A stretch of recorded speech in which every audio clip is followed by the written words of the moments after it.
అయ్యప్ప దీక్ష నియమావళి. దీక్షా సమయంలో అయ్యప్పలు పాటించవలసిన నిత్య నియమావళి. ప్రతిదినము ఉదయమే సూర్యోదయమునకు ముందుగా మేల్కొని కాలకృత్యములు తీర్చుకొని చన్నీళ్ల శిరస్నానమాచరించి స్వామికి దీపారాధన గావించి స్వామి స్తోత్రములు పఠించి తరువాతనే మంచినీరైనా త్రాగాలి. సాయంత్రము వేళ కూడా చన్నీళ్ల శిరస్నానమాచరించి స్వామికి దేవతార్చన జరిపి రాత్రిపూట భిక్ష చేయాలి. రోజు ఉదయం సాయంత్రం ఏదో ఒక దేవాలయంకు దర్శించాలి. నల్లని దుస్తులు మాత్రమే ధరించాలి. కాళ్ళకు చెప్పులు లేకుండా తిరగాలి. మెడలో ధరించిన ముద్రమాలను ఎట్టి పరిస్థితులలోనూ తీయరాదు. అయ్యప్ప సాన్నిధ్యము చేరుటకు కనీసము 41 రోజులు ముందుగా దీక్ష ఆరంభించాలి. దీక్షా కాలమందు గడ్డము గీసుకొనుట గాని క్షవరము చేయించుకొనుట గాని పనికిరాదు. గోళ్ళు కూడా కత్తిరించుకొనరాదు. అస్ఖలిత బ్రహ్మచర్యము పాటించుతూ యోగిగా జీవించుట అయ్యప్పకు ఎంతో అవసరము. ఇంటిలో ఒక వేరుగదిలో ఉండుట శ్రేయస్కరము.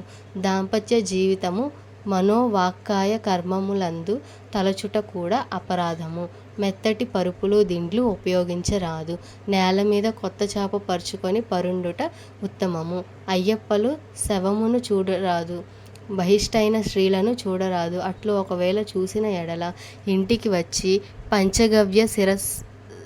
పంచగవ్య శిరస్నానమాచరించి స్వామి శరణు ఘోష చెప్పిన పిదపనే మంచినీరైనా త్రాగవలెను. దీక్షలో స్వామియే శరణమయ్యప్ప అనే మూల మంత్రమును ఎప్పుడూ జపించవలెను.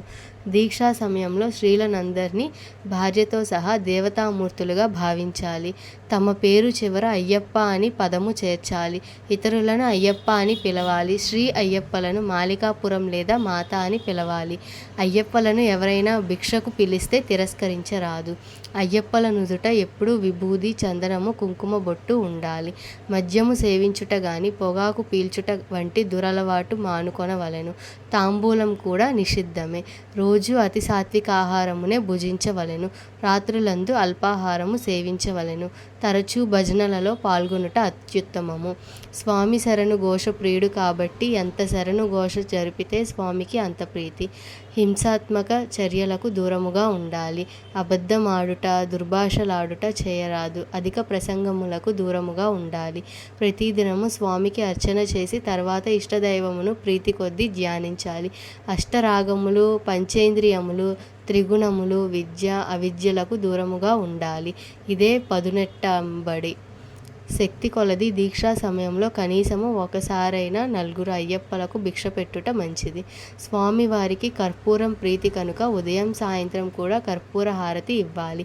దీక్షా సమయంలో వయస్సు, హోదా, అంతస్తు సర్వము మరచి సాటి అయ్యప్పలకు పాదాభివందనము చేయుటకు వెనకాడరాదు. దీక్షా సమయంలో తల్లిదండ్రులకు పాదాభివందనము చేయవచ్చును, కానీ దీక్ష లేని ఇతరులకు పాదాభివందనం చేయరాదు. ఈ వీడియో మీకు నచ్చినట్లయితే మా ఛానల్ను సబ్స్క్రైబ్ చేసుకోండి.